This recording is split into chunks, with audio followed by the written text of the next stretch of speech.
You know, I think the hardest part of parenting is learning to trust and let go.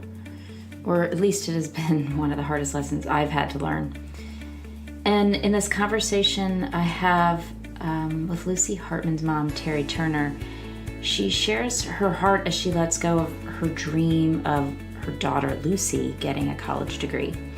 And it's such a beautiful expression of surrender and unconditional love. And I was particularly touched at the realization that this is what Lucy really needed to be free to find herself, her way. And I wondered, am I brave enough to do that with my kids?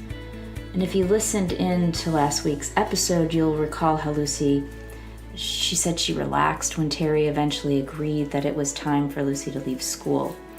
And I can imagine that was terrifying for her as a mom, particularly knowing that, we value a college degree so much in this world and that she wants her daughter to have ease and flow in her life. And it was also interesting to me that Lucy saw that because she loved her mom so much, she was tied to making her happy, even if it was making her unhappy. And so this great gift that I think Teri gave Lucy in just letting go of that dream and trusting that Lucy would find her way. And in a way, it's something we all do, not even just as parents, but we all do this for the people we love because we want them to be happy. But sometimes there's a cost to that when we ignore our own self and our own intuition and our own knowing.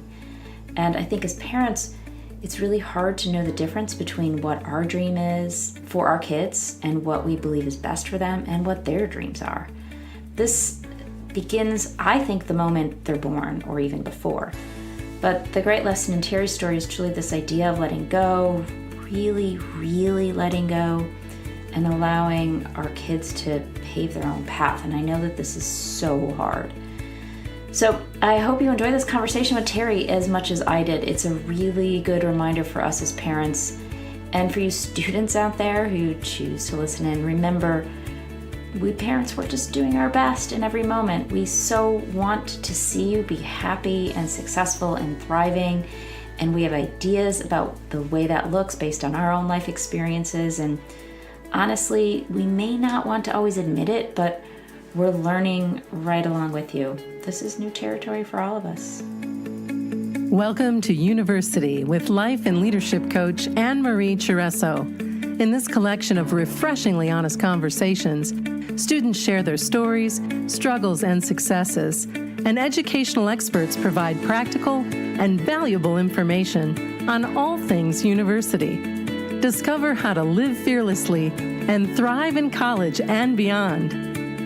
Hi, Teri. Hi, this is so fun. Yeah, thanks for being here. You've got a special place here. I do. Oh, thanks. Yeah, thanks. It's my nook. It's my little office nook. I like it. So for those of you who don't know, today I am interviewing the infamous No Crumbs Left Teri Turner. She is the mom of Lucy Hartman, who you heard from last week. And this is unique because I don't know if you know, but on this podcast, I'm talking to students. And after I spoke with Lucy, I was so profoundly moved. She's amazing, and I know you know that. She sure is. She's such a chip off the old block. And she spoke a lot of you in her interview, and she was facing this big life decision. And I could feel, not only just energetically from her, but I could feel and hear from her how much influence and impact you had, kind of running in the background of her software program. And it was like a big decision that she had to make. And so after I finished talking to her, I was like, I really want to know what it was like on Teri's side. Because I know as a parent what these things are like, but I wanted to hear from Teri. So thanks for being willing to come and talk to me. Oh my gosh, it's my pleasure. Yeah, so I hope that our listeners, it's a variety, I have a variety of students listening in, and I think it's important for students to hear the parents' perspective because it's not so easy on this side as far as I'm concerned. Right, absolutely. So tell us a little bit about, your relationship with Lucy. Well, Lucy and I have always been really close. I had a mother who was really amazing. So that was modeled for me, which is just having an incredible mother-daughter bond. So I had that, and it's, of course, what I would want. And what was wonderful is it's something I have with my own daughter. She's very much her own person, and she's super strong and independent, and she wants your opinion, but she doesn't want your opinion, that kind of thing. And she's a strong cup of coffee, and so am I. So, we can, when we should see us when we have conflict, because we're like the same person doing the exact same thing. One of us just eventually has to stop and say, okay, we're done. We're done with it. It's just a mirror. Yeah. So we've had a wonderful relationship, and she is my, daughter, but she's also my teacher. I'm absolutely for sure. She came out pretty wise, and she's so much like my mother, who was a really, really wise woman. And so Lucy always brings me back to myself. She, reflects back to me. She lets me know when I'm off track. And the way that she lives her life in a bigger way. I mean, my world is always like I'm a small world gal, and I say I have a table of 5. I have my 5 dear friends, one of which is my iPhone, by the way. My friends get around about it. Lucy's she's a larger world gal. And so I've always been happy kind of in my small world. She's happy in a larger world. She has aspirations and dreams so beyond what I would want to do. I like to make a difference. I'm a foodie, and my passion is around sharing cooking. And so I like to make a difference one meal at a time. But Lucy it's a very big world way, the way that she's an ally, an advocate, how she's thinking in a way that I never grew up thinking about white privilege. I mean, there were things that I just never even had that. It wasn't a thought I'd had, my bad, by the way. But Lucy is a thinker, and so she really, she's the leader of the family, really, and she brings us all along, where she's really the oldest soul, for sure. Oh, I could so feel that in the interview. She's totally an old soul. But, I mean, I don't underestimate how much that you have created that old soul, or you brought that out in her. I mean, like, as parents, I know that we either raise our kids up or, bury them down. And I could see over and over, I mean, just every sentence she would be like, oh, Mom, or Dad, Stephen, sure. She mentioned Yep. Stephen a lot too, Yep. but these little tiny influences. Oh, I remember that early years ago, 20 years ago or longer, I took, you were teaching something at Dan Fideli's office. It was Sonia Coquette. You had this workshop. Psychic pathway, yes. The psychic pathway. And I'd done that workshop with you, and at the end you gave me a laminated card. You gave everyone a laminated card, and it said, I'm a spiritual being, infinitely loved, surrounded by God, and I walk in a path of peace. And somehow that came up in my interview with Lucy, and she's like, oh my God, my parents said that to me every night before bed. And she said it a little bit differently than me, but it was just this sort of core of who she was resonated through everything she talked about. And I just had such a love affair for your parenting and who you created her to be. And it was equally fascinating to me as she was going through this heavy decision, because now, as parents, we're being sold this giant bill of goods, right? That like our kids have to go to college or they're not going to have a life.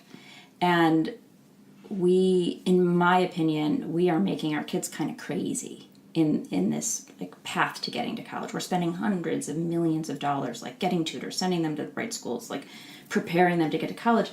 And, I'm not sure that it's for everyone. Right. And here we are with Lucy. She did all the right things, went to great schools here in Chicago. You set her up beautifully. She said that you were really strongly committed to your kids going and getting a college degree. She gets into a great college. She says it's a school of her dreams. And then she gets there and decides, hey, not so much. And tell me a little bit about how it was for you when she first started to reveal that she was feeling like, this isn't for me. Well, hard. And as a parent, you feel almost panicked about it. And when I say it, it's like, oh my God, I can just practically not take a breath. And I could almost cry. But it was like that feeling of I don't know that she's going to stay at school. And I can see she doesn't like school. And I can see she doesn't know that school's for her. So you just want to ride through it. You just want to say you're going to be okay. Mm-hmm. Sure, you don't like it. There's all kinds of things. I'm not crazy about paying my mortgage. Paying taxes isn't a dream. But yeah, that's what it is. And you just work through it. And, you're at a school that's alternative. And what can you create for yourself? What can you do? Can you get a job and then work it out that can count as? How can we think out of the box? Part of it's like you got to get through that first year and go, yep, freshman year, not everybody likes it. Yep. And part of me was I didn't want to give in too much or have a lot of sympathy for her because I didn't think that would really be helpful. And my thing was like, yep, you got to work through it. Yep, you're lucky. And in Lucy's case, her grandfather left behind the ability for her to go to school and actually not, and not end up paying for it. So it's like, this is a privilege. Your grandfather worked unbelievably hard for this. Self-made guy. This was really important to him. And so study anything you want, go to any college you want, but you've got to finish school. So, from the beginning, it just didn't seem like a fit for Lucy. And that was, without a doubt, super hard for me because it was like, how do we push through? How do we make it happen? What do we turn sideways? How do we think out of the box? What would we do? And all of that. So she made it through the first year. Second year, she fell in love. So I thought, okay, we're okay. She's fallen in love. She's at college. Fallen in love with someone, not school. Fallen in love with someone. Right, okay. So she's got her first real love, and that is what a wonderful experience to have at school and to be away having sort of a practice adult life, and isn't that going to be great? And so I thought, we are going to make it through because she's fallen in love, and that's a great experience. So kind of took a sigh of relief the second year, but second semester, Lucy really started having a lot of health problems, and she wasn't feeling good, and she was having all of these issues, and I really, really believed they were stress-related. So at that point, I just had to say to myself, this is what you want for her, but clearly this isn't what she wants for herself. So, that you think it's the right thing. Well, it may be the right thing, it may not. There's 100 reasons she could stay, but in my heart of hearts, I started to say she's not going to stay. And I started to say, you're going to have to reckon this. I work with someone who's a dear friend named Zach, and I said, Zach, I don't think she's going back to school. I just don't. And I never said it to her. But I started to see that she was getting sick. She was like debilitated. She was in bed, so then you start to go, at what price is my dream? Is my dream that I know the best for my daughter? So at that point, you just have to start to say, maybe not, So when Lucy came home, and then I knew when her girlfriend was graduating, I knew that was going to be tough because now her, big love is going to be gone and all of that. So when she came home and she said to me, I'm only there for you. That is the only reason I'm there. And I know she's a smart girl. So she's like, I said, okay. So she's like, so we talked about it. What's the right thing? And she was like, I'm not going to stay. So I said, okay. But I said, let's not say at this point you're quitting college. Let's say you're going to have an Explorer for a year. You're going to go out there. You're going to do what you're going to do. I'm going to, support your vision. I'm going to be totally on board. I mean, it's like I'm your person. And then let's see where that year leads you. But before you announce to the world you're quitting college, could you make a decision to do an Explorer for a year? And then you make a decision. What does it mean? Do I stay here? Do I not stay here? Do I go to another college? Do I work part-time? Do I go to school part-time? So, at that point, then when you made the decision, I'm not going to be dragging my feet. I'm not going to be saying, well, you should have. Like, there's no part of me. Now I'm 100% in. We're in. We're 100% going for this. You're going to make it happen. You're going to get an apartment. You're going to, you're going to do whatever. And then you're going to reevaluate, And so that's what we did. Wow. Yeah. That, my heart, when she described the moment that you let go, and I just called it surrendered. Yes. My heart, and I could, I'm sitting here next to her because she was here with me. And this was a few months later. Right. And I could feel her whole body relax into it. And I could feel emotional right now because she was just waiting for your permission all this time. And it's so beautiful because that's how much she loves you and trusts you. Right. And that's what I meant about this little voice. I'm getting all emotional just thinking about it.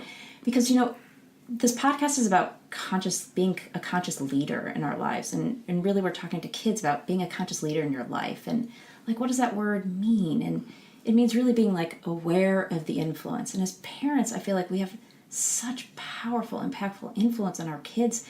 And we don't even know how impactful we are in that background. And so, and she also talks about how she considers you guys a team, and that she really wanted to be strong for you, and it was hard for her to be vulnerable around you and stuff. And it was just so beautiful, that moment where, because it's vulnerable as a parent to, we're trying so hard to do what's best for our kids, and you're just doing what you think is best. And of course, everyone complains about stuff. Right. If we let our kids say every time they not want to do something they complained about, they wouldn't be doing anything in the Right. So how do we know the difference between when it's really the right thing for them and when it's our dream getting in the way of what's right for them? And 100%. I mean, 2 years to me, I felt like she'd really given it a college try. She was going to go to do something overseas, which I thought was going to be great for her. The program she really wanted to get into, she didn't. Then she went to a program that was super academic, and where Lucy is unbelievably smart and street smart. Reading is an issue for her in terms of her eyes and teaming. So suddenly to go to a place that's going to be super, super hard academic, it's going to be basically going into the frying pan, and she just said, once that happened and she said, I'm only going for you, I was just like, okay, well then, I had to surrender. And I had felt I could never be vulnerable with her when she was like, I'm thinking about quitting school. I could never do that. It was like I couldn't go there. I didn't want there to be a road or a pathway for her to quit. But, once you realize like this isn't to be the way you want it to be, in life, I always feel like when there's something that happens like this, I always think there's everything we know and then there's everything we don't know. Mm-hmm. What if ultimately her staying there, something awful would have happened? Like I always think, we don't know what we're being saved from. When the road goes this other way, we just have to assume, and that was something I got from Sonia Choquette's book, that there is just some reason. So I just had to assume, this is some reason. So first Lucy was like, I really want to pursue being a PA. Well, she's worked for me. She is a natural producer. I was like, anybody in the world, this girl can get herself hired anywhere. And I was 100% going, go for it. You will be a producer in 3 years, or you'll be managing somebody. But when she got to California, she really said, what I really want to do is act. And I was like, you know what? That's been your deep love your entire life. And there's a way in which you've avoided that moment, where you haven't really pursued it. And it is what you want. So I said, you should. She said, what do you think? I said, you should 100% go for it. Give it all you've got. Audition for everything you can. Go out there and make it happen, and then you'll reevaluate. Mm-hmm. How does this work? Does it work? Does it not? Because you're 21. This is not like you could do this for 4 years. I mean, it's not like you could still change your mind. You can still go another way. And I always like to say Ray Kroc was 55 when he got to McDonald's. So, Julia Child was 49. That's right. 49 when she started cooking. So we don't need to feel like if we haven't figured it out at 21, we're going to figure it out. I'm having a career at a renaissance at 50. Mm-hmm. Nothing I planned, nothing I went for, nothing that I said I'm going to do this, but I believe in magic, and I believe in the miracle of showing up, of giving your life 150%, of really going, this is my passion, I'm going to go for it. So that would apply to my daughter too. And we're a long line of different drummers. We're not the status quo. She's not the status quo. Totally not. My son's a musician. He went to school for, a semester. He hated it. He left. My dad, who was a successful man, didn't finish school. So there are plenty of us, myself included, who didn't finish school, so it just is what it is. And, sometimes it goes the way you want it to. And my feeling is you have to be an advocate for your kids. And you can't expect them not to get in there. And also you can't expect them not to make mistakes, because making mistakes is a part of succeeding. That's how you get there. That's how you learn. Right. Like, it's not even a mistake. It's, we can break the word part. Mistake. I didn't take this one. And so every opportunity is something to learn. Oh, I didn't like this. It's like, I always compare it. I talked to Lucy about this. It's like trying on shoes. You go to the shoe store, you try on 20 pairs of shoes till you get the ones you like. That's like life. We're not supposed to know, right away. And I went through this with Robert, who is now a freshman at Boulder, but he took a gap year. And everybody thought it was insane for me to allow him to take a gap year. And I'm like, no, not only am I allowing him, I'm encouraging it, because he didn't know what he wanted to do. He wasn't feeling super excited about going to college. He definitely knew he wanted to go to college. There was no doubt, but he couldn't make the choice. And it was such a struggle, and there was no joy in it. And once you lose the joy, forget it. I was like, there's no way he's going to succeed if he goes there the way, in the mindset that he's currently in right now. And one of the things Lucy said, I don't know where she said, let me remember, but she was talking about that she lost that little part of herself. She called it her sparkle. And she said, she was starting to know she was feeling depressed and she was getting sick. And that sparkle, that part of herself was gone. And that's when she knew that she really needed to make a different choice. And like her level of self-awareness is mind-blowing to me. I can't take credit. It's like they come in how they come in, and she's a wise old soul for sure. She was a wise old soul, and she kept, like you said, she's very strong, but she's also so kind. She doesn't like bowl you over with her strength. She has like this giant open heart. But this piece, we talk a lot about self-awareness on this podcast because I think it's something that our kids are not necessarily naturally gifted with. Sure, right. Well, and I was, when I was 20, I didn't have that kind of self-awareness. Well, I don't think that she didn't get any of that from you. I think that her parenting really helped guide her along this path of self-awareness and helped her tune into herself. I mean, she's very tuned into herself and very tuned into her inner knowing, and that's, to me, that's the most important thing, because on this whole time in college is really about learning about who we want to become in the world. Right. And unfolding into each moment really organically. And like you said, like I had no idea I'd be doing what I'm doing right now in the world. No college degree could have prepared me for it. And Lucy's just unfolding in a different way. Yep. And yeah, so I want to, you talk about, we have a long line of drummers, or everyone's beating to a different drum in the family, and you said you didn't graduate college.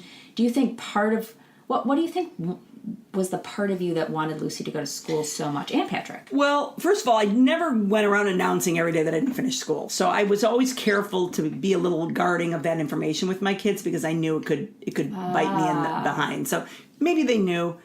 I think that if you have the opportunity to study, and you can study whatever you want, and you could go to whatever school presumably you could get in, then I think, why wouldn't you? Why not? Now, why wouldn't you just have that opportunity to say, I'm going to study whatever? So I just think as a life experience, it's good to go, this is tough, and I made it through it, and I did all of the work and all of that. I just think, why wouldn't you? Now, if you're taking on debt to do it, I think a person has to make another decision. In this way, she wasn't going to be left with debt. So that was, let's be honest, that was part of it. Yeah.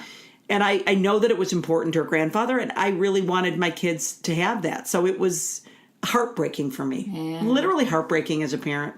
But at a certain level, you have to just go, it's their life. They got to figure it out, I have a son right now who's moved into a home, and we have to let him figure it out. Like, what sheets do you want to buy? And do you this, you did that? It can't be like your mom, wiping your behind all the time. You've got to get in there and you got to figure out, who am I? What do I want? And, my kids went to Parker, and one of the things, like they were in 4th grade or something, and I remember the teacher going, they should get on the bus alone. They should get on public transportation. And it was like, wow, they should. And it allowed me to I gave my kids a lot of freedom. It was like, you're safe in the world. Guess what? And there are bad people and there are things that happen. But I didn't teach my kids to be neither completely naive, nor did I teach them to be super fear-based. So it was like, you can go to the baseball game with a group of friends and get the tickets and walk over and do it. I always, empowered them to do things. And, knock on wood, it all worked out. It does all work out. And yeah, I like this. The word empower is really important to me, because I think there's a difference between enabling and empowering. And so few of us as parents know when we're doing the enabling piece, because we're so attached to our kids having a perfect life experience. And we don't want them to fall and hurt themselves. And we don't want them to make a mistake, as if there's some big, giant, perfect plan out there. And there isn't. Like you said, you have to surrender to whatever's unfolding. Right. And let it unfold in whatever way it wants to. Okay, so there's this idea of success, right? Our kids are being told success looks a certain and particular way. What do you think about success? Yeah, I don't feel that way at all. And I've always had success on my own, making up what I do for a living. Before I did this, I produced workshops and events, and I wasn't trained to do it, but I did it, and I did it successfully. So I don't have any of those things that I believe that. And I think it's great to have artists. So I don't feel that way. I'm just like, go out there and create it. And I'll tell you what it does take. It's a lot of practice. It's a lot of hard work. It's a lot of passion. It's getting up before other people and go to sleep after they do. So that to me is passion and hard work are a lot more important to me than I mean, I'm not a person that's like, you should be a doctor or a lawyer. You know, my son's a music writer. Guess what? He got himself signed with a publishing company and he has a contract. He did? He does. That's you know what I'm amazing. saying? And so I believe that if Lucy wanted to manage people, she could 100% do it and be successful because she's a go-getter. Mm-hmm. You know, who would have ever dreamed I would have created an industry out of my home kitchen cooking and because I'm sharing recipes with friends? Never in a million years. So I'm a real believer in magic, in being a limitless being, in creating the reality that you want, in the law of attraction. So none of that scares me. And I'm excited for them, and I am like, go for it 150%. And you know what? I know that it's going to work out. And part of it working out could be there are all kinds of failures along the way. Sure. You know, part of the thing that I say about succeeding in the kitchen is it's about making a lot of mistakes. Oh my God, that cooking is such a perfect example. It's what it is. You know, it's when I make romesco sauce, guess what? I make 10 versions.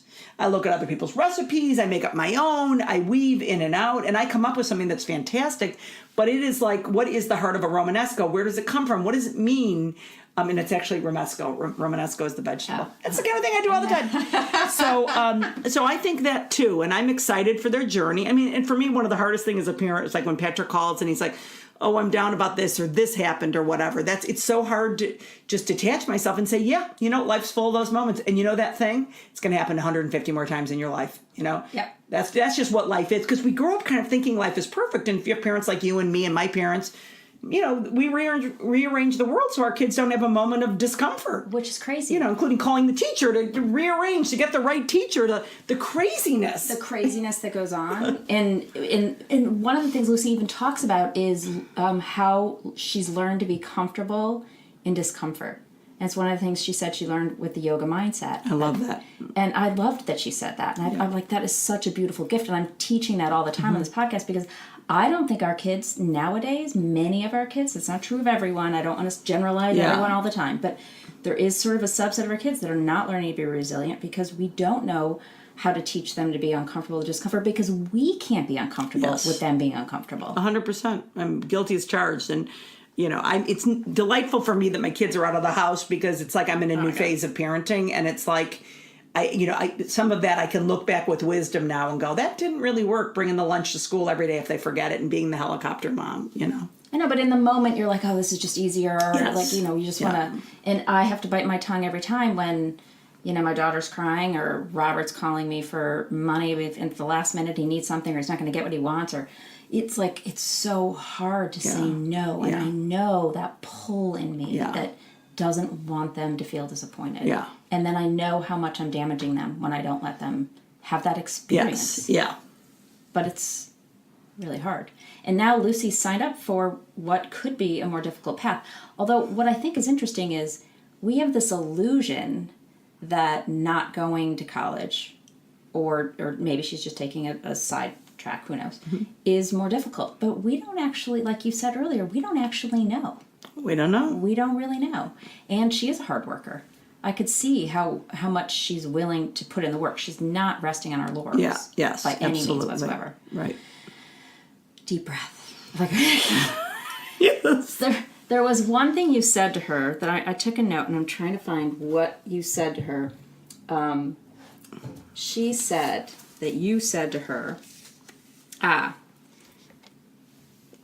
Lucy said that you, when she told you finally that she was ready to leave, she said you took a moment, you took some time to process, and then you came back to her and you said, if you do want to leave, I know that there would be nobody that would be more successful than you.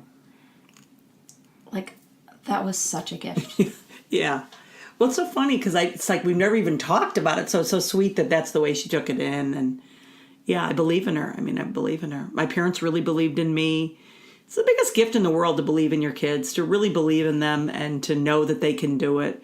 Is there's just no greater gift. My parents gave it to me, and it's a pleasure to give it to my kids. Yeah, and I could see that you really did give it to her. And the same way that your words impacted her on the way into school, I could see how those words are impacting her on the rest of her life journey. Yeah. And so I just want to honor Thank you. the journey you've you've had with her, and Thank you. I'm excited to see who she becomes. Me too. I have always said that about Lucy.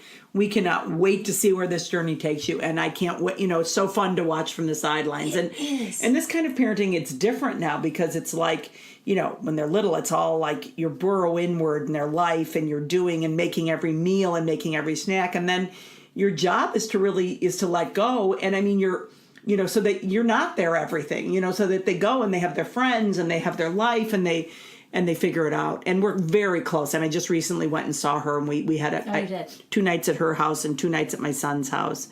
And we're definitely close, but it's like part of her journey is to, figure this out. And here's the sad thing. If your child isn't able to leave home and they aren't able to be independent, that's really much harder, So it's like we have to celebrate that. And then my thing is I have to make my life really full. Yeah. I got a lot going on. I'm not sitting around just missing everybody. I am living a full life, having a great time, and working hard. And Patrick will call and be like, it's so odd you're not available when we try to reach you. It's like, yeah, I got a lot going on. Do you consider yourself successful? I do. I mean, I'm a success story of somebody that didn't plan to do what I'm doing and wound up in this fabulous chapter. And I mean, a lot of magic and miracles lined up on my behalf. This sort of started with the dream of, I need a little more in my life. So I consider like this has been just a real gravy train fun journey, and I'm having a good time. I kind of think that's what it's all about. Right. And I really, really, really believe in my heart of hearts that if we continue to teach our kids to follow their dreams and passions and do the things they really love, they're inevitably going to be successful. Yes. Just like you are. Right. Because success is made up of love and joy. Yes. And everything else follows. Yep. So thanks. Yeah, my pleasure. Thanks so much for having me. Really, really, I'm going to give you a big hug. I love that. That was really fun to talk with you. And yeah, Lucy is such a chip off the old block. I mean, she talks about magic and miracles all the time. I love that. Like, the impact we have on our kids, to me, is so profound. Really, really is. Listening to Teri helped me remember and remind me as a parent that what I say to my kids really matters.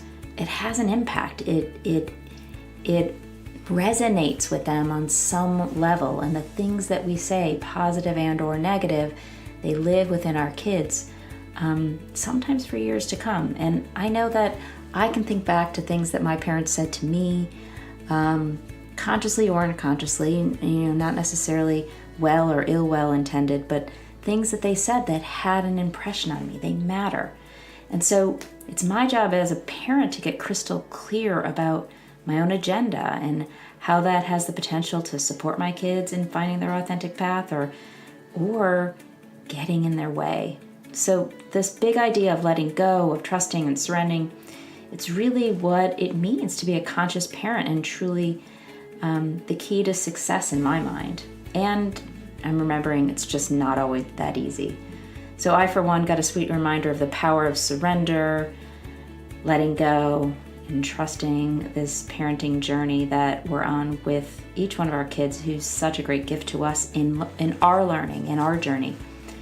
So sometimes we just need to let our kids take the lead and let go of our dreams so that they can follow their dreams. And I also saw this quote from Teri that we'll close with today, and she was asked in an interview, what advice would you give to a young person just starting out? And I love this. She says, I would say the universe is limitless. Follow your passion, and nothing is as good as hard work. It's like the combination of following your passion and then really matching it with hard work. I think it's important to get up in the morning and like what you do. And I, for one, couldn't agree more. All right, thanks again so much for tuning into this episode. And for anyone who wants a safe, judgment-free place to self-reflect, play with building your self-awareness muscle, learning to listen to that still, small voice inside, and feel more empowered and present, I host live weekly group coaching calls every week to practice learning together how to be more self-aware. And you'll learn tools to not compare yourself to others and ways to support you in dropping your fears. So ultimately you can be free to be yourself. Calls are Thursdays 4 to 5 Central Time. We meet on a video platform called Zoom, and you can join from your phone or your computer.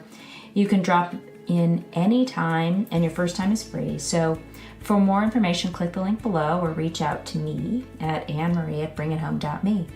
Oh, and if you haven't already, I'd really love it if you'd follow us on Instagram at university.u, Facebook at University, and Twitter at UniversityU. Thanks for listening to University. If you like what you heard, the best compliment you can give us is to share this podcast with a friend.